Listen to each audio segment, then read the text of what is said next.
بيسأل عن مصير الأرواح وأين تذهب بعد الموت. الروح سواء كانت روح مؤمن أو روح غير مؤمن إنما هي تنفصل عن الجسد. بالنسبة لروح المؤمن تكون في الجنة في مكان لا يعلمه إلا الله لأنه غيب.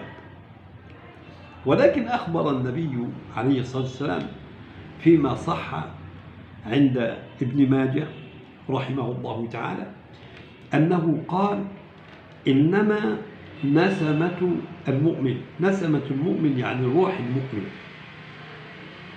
طائر يعلق بشجر الجنة.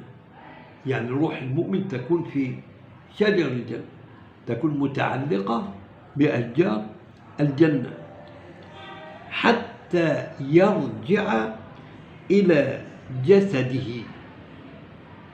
يعني حتى ترجع الروح إلى الجسد. متى ترجع إلى الجسد؟